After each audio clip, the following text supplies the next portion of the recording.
I've always been an early riser, so as soon as the sun hit my eyes, I was up and out of there. My leg still hurt, but I couldn't baby it. I had to find my way out of this place before the police tracked me down. Unfortunately, the topography didn't make it easy. The forest was too thick to push through without a machete. The cliffs overlooking the ocean, no help there. The one highlight to the walk was a giant patch of wild onions, one of my favorite spring treats. I hadn't eaten since yesterday morning, so you better believe I stuffed my pockets with those sweet yet sharp-tasting delights. I came across a sign in what I guessed was Spanish. I'd picked up a bit of Spanish in high school, but what I knew was rudimentary at best. Pueblo, village. And since there was no other way to escape, that's where I was headed next. I'm not too proud to root through garbage cans. People throw out all sorts of weird stuff, useful stuff that they don't have a use for anymore. Kinda like me. I used to be useful.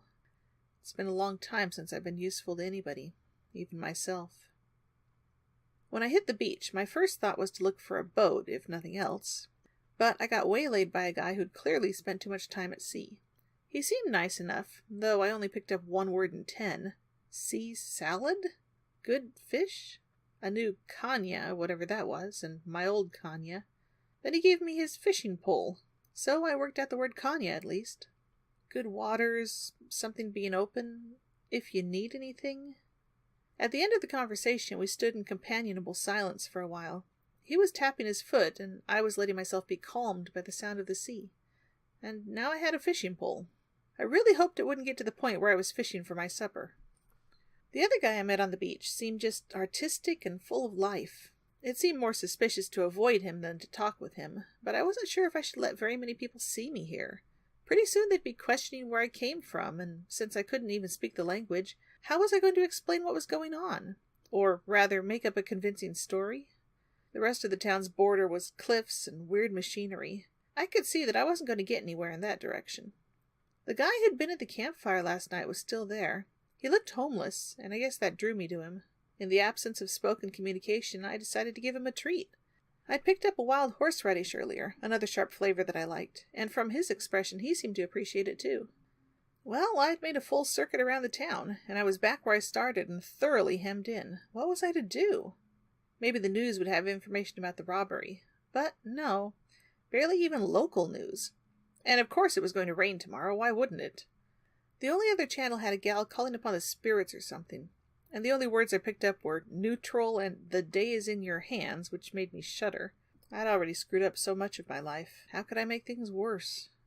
I found a bus, but since I didn't have money and could hardly tell a sob story in Spanish, that wasn't useful. But wherever a bus could go, I could go, right? My leg was still sore and not happy with all the walking I'd been doing, but I could deal with that. Unfortunately, someone had put up a fence across the tunnel, and I was in no shape to be climbing fences. I went through the town after dark and found what I assumed was the general store. The calendar posted on the front said to me that this is the kind of small town where everybody knows your name, which meant that staying here, everybody was going to know me. I couldn't get out, I couldn't communicate. What was I to do? My only chance was to become the kind of person that everybody liked, even without a common language. And that started with the farm. When that farmer came back, he might just kick me out, might turn me over to the cops, but maybe, just maybe, I could persuade him that I'd make a good farmhand. I mean, I'd been on farms before, it couldn't be that hard. And the place was pretty run down to begin with, it's not like I'd be doing it any harm. So I planted all the seeds I could find in the box, worked the fields until it got too dark to see, and went to bed hungry, saving my onions for the morning. There was a chance, just a chance, that I could make this work, and I couldn't see any way forward but to try.